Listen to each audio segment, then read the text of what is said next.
Hello and welcome to the final Exposure TV show of 2015. Brace yourself for what is going to be a show packed of stuff which you do not want to miss. I went into a debate yesterday on Twitter with an organisation called the Intergenerational Foundation. Now, as an organisation, we think it's important that everybody has an opportunity to have a fair crack at life and opportunities, which is where things like age discrimination comes in. The interesting thing with age discrimination is, from our point of view, as an older people's charity, older people are told, you're too old to do this, you're too old to do that. Now, growing up, younger people are often told, you're too young to do this, you're too young to do that. So there are a lot of similarities between older people's experiences and younger people's experiences. Now, as an organisation, we want a world where everybody has the same opportunities. We want an equal world where younger people have opportunities to get jobs, and we want older people to have opportunities to stay in work. So we want a fair world for everyone. So that's kind of what Age Crim is all about. Emma Morgan is a true inspiration to young people, and best luck to her in the Sky Living for Sports Award in London tomorrow night. Now, earlier in the show, we did ask you to tweet in at Exposure USW, who do you think is going to win the World Cup this year? Alice is in the hub to find out the predictions you have made. It's going to be Ireland, but let's see. Thank you, Charlie. So let's take a look. We've had loads of tweets. Becca says defo New Zealand. Grace goes with England. RJ has also gone with New Zealand. And Charlie, you're going to like this. Adam says it'll be Ireland. They have by far the easiest route to the final, squad depth, and are tactically more astute than other teams. Thank you, Adam. Thank you, Adam.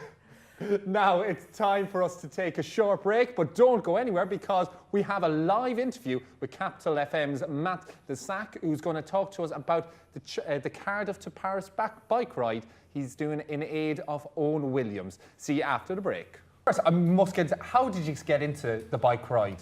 I actually heard it on my radio station Capital. I was driving around in Cardiff one day and I heard on the news that this was happening for Owen Williams, and I thought, wow, what a brilliant thing to do, because I've done 2 half marathons for charity before, and I'm just kind of looking to step it up a bit and do something bigger, and so this is it. I'm riding to Paris on a bike. So are you a big fan of rugby, or is you just like doing stuff for charity? Bit of both, really. I like to watch rugby. I've tried playing it, I can't play it, so I've given up on that idea. So I watch a bit of rugby. I've been to the Cardiff Blues, and obviously Owen Williams, who I'm raising money for, used to play for the Cardiff Blues, and is still part of the family there as well. But you were saying there you've done 2 marathons, so you clearly look like a fit guy. How has the training been going for you? Is it all right? Actually, I started about 3 weeks ago. The bike shop in Cardiff very generously donated a bike to me, a road bike. So I've been out on the bike. I've done about 200 miles so far on the bike. So my bum, it's going to be a big challenge. But I love a good challenge, and obviously it's for a good cause as well. So yeah, of course. Bring it on. Yeah. Hopefully you do better than Davina McCall did. No, she did fine. Fantastic.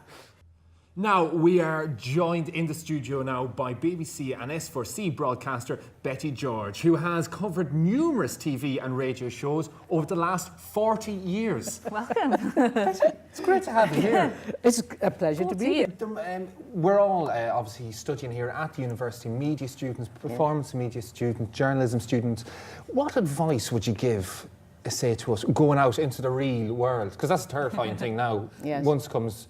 We get our certificates, that's it. Yeah, I think, do you know what I don't like about news gathering these days is that journalists speak to journalists. The news presenter in the studio speaks to a journalist. Now, in my day, we used to interview experts, and we considered experts to be outside the journalistic sort of... I mean, it's great for journalists, of course, to do the work of corresponding and things like that, but as far as expert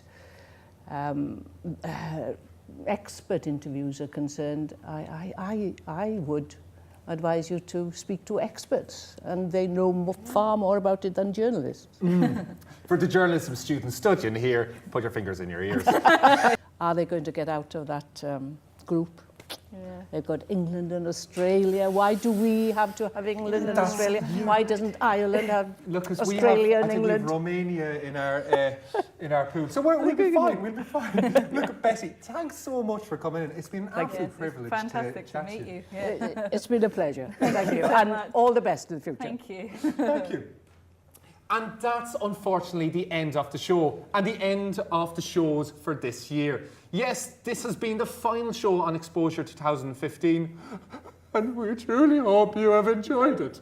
It's okay. It's okay, come Natalie. So nobody really wants to take the blame for turning down James Bond, but somebody somewhere decided that the Chamber is not a drama studio. So unfortunately, Cardiff is not going to be in the next James Bond movie. That would have put it on the map as well, No, even no. more. Well, that's what a lot of people are arguing. It could have Yeah. been a great tourist attraction, people Exactly. coming to see the building, and it's just a great, anytime you can have James Bond in your city, it's exciting. But Awesome. It's like the biggest British movie. alas, One it's of not them as well, happening. and Daniel Craig as well. Could have met him. Yeah. Could have met Daniel Craig. Damn. In the Times, Prince Yes. Harry is retiring from his post in the military. It's been 10 years now that he's been there, but he's decided to move on to a new chapter in life. Not sure what that will be yet for him, but he's still a pretty busy guy. He's got all these royal engagements to attend to, and he will continue to volunteer in his capacity, I think, with wounded veterans, and he'll be going to Africa this summer as well. So the future is up in the air for Prince Harry. Do you want to tell us a little bit about your role at Age Cymru and what you specifically do there? Yes, so yeah, as I said, I work with media, but I Yes. also work with politicians, which is really essential because we really want to influence politicians, assembly members and MPs across the UK to ensure that older people are have a voice, and we influence consultations and write briefings to ensure that key parts of older people are part of politicians' work, including, for example, the general election, which is coming up on the 7th of May. And we recently spoke to lots of older people across Wales, either face-to-face through older people's forums or online, asking what they would like to see the UK government do for them. Hi, we're back with Dan Wimpelberg, who is the co-director of the Safe House. So how are you today, Dan? How are you? Yeah, outstanding. Yeah. Fantastic. So do you want to tell us a little bit about yourself and a little bit about the Safe House Hostel? Yeah, of course. Myself and Tom, that you just saw in the video, got an idea for a hostel a couple years ago. We saw the building. We went in and we're like, this building is dying to be a hostel. So we just started we're not guys with business degrees or anything like that. We just started doing stuff and made it happen. So it's awesome. Awesome stuff. So you were in the army. Can you tell us about your role and how it compares to running Safe House? Yeah, I was in the army. I had a couple different roles. So yeah, some of it was... Soon is the track that will be appeal to everyone. You can find Vita Brevis on iTunes, maddiejones.bandcamp.com or maddie-jones.co.uk. Unfortunately, that's all we've got time for. We hope you enjoyed the show, the first show I may add, and we're looking forward to the rest of Exposure TV. Now we'll hand it over to Maddie Jones for an exclusive performance of Know It All from her album Vita Brevis. Check back in at 3 p.m. today, where we'll be talking to you about tattoos, graffiti and marijuana. For Exposure's collaboration with Age Cymru, we've got Ewan Roberts, the External Relations Manager, helping us with every step of the way. Helping us organise interviews with topics ranging from dementia to advice for over 50s in Wales. And he is here with us now. Welcome to the show, Ewan. Thank you very much. How are you today? You okay? Very well, thank you. Good. Bit nervous. But You're all right. You're okay. Don't worry about it. So do you want to briefly tell us a little bit about the handy van service and what you do? Well, Sean, our handy van fitter, as you've seen in that film, is a really nice man, and he goes to older people's houses and he concentrates on home security and home safety. And it's all about making older people feel safe and secure in their homes. You saw in the film as well, Phyllis and Shirley, the older ladies. They explained really clearly well how difficult it can be for people if they're bereaved or if they're living alone. The need to feel comfortable and safe in your home. Basically, that's what Sean and the handy van does. Lots of exciting stuff coming up there. We are joined here by Natalie, who will be giving us the latest news. Welcome, Natalie. Thank you, Natalie. So, yeah, in the stories, main stories today is about David Cameron. Okay. Obviously, he said now that after the May elections next month, next month, Yep. yeah, that he's not going to run. So if people are to vote for him, it's kind of going to put people off. Obviously, and he said he wants, I think, more family time. He said running for 2 elections is enough for him. He actually referred to it as shredded wheat, which is a bit strange, but we'll go over that. Shredded wheat. Yeah. So joining us here in the studio today is one of those people that can support those of us who are struggling with these issues and is an expert in nutrition and also a hypnotherapist. So welcome, Georgia. Hello. Hello. Hi. So can you tell us a bit about your background and what you do? Okay. I've been an NLPer and a hypnotherapist for about 8 years now. Before that, I actually worked with young people leaving the care system. So I've got a long experience in helping people to make changes, basically, helping people through life transitions. If you want to see more of our contribution to Age Cymru, log on to our website at exposure2015.uk. So can you tell us a little bit about Start Right? Sure. So it's an app that helps students with the assignment writing process, really.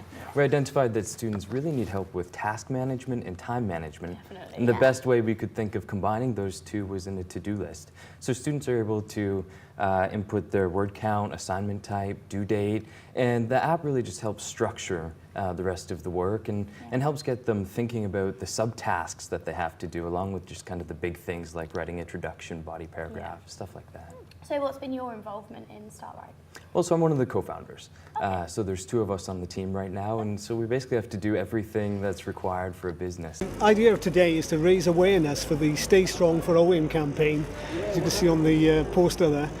And it's to raise funds for a rugby player, Owen Williams, who was injured in November of last year in Singapore playing rugby for the Cardiff Blues. And he's severed his spinal cord, or damaged his spinal cord, and he's become paralysed almost from the chest down. So he's in Rookwood Hospital at the moment, under rehab, trying to regain his strength. And then the whole policy of today, really, or the idea of today, is to raise awareness and obviously generate sponsorship money. I'm in Cardiff on the busiest day of the year here in the city centre. It is the Ireland v Wales rugby game, of which we all know the outcome. But I'll be on the streets going around to all the fans, both Welsh and Irish, and asking them just general questions about the sports and what they know about it, and whether they have a knowledge of each other's anthems.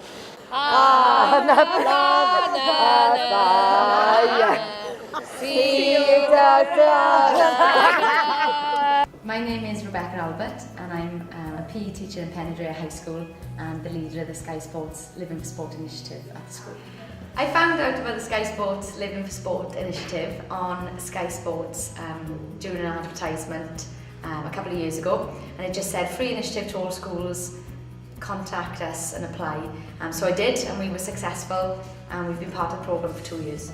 How does it feel to be shortlisted for a national sporting award? Oh, it was amazing. I never thought that I'd, be shortlisted for anything, But it was an amazing feeling.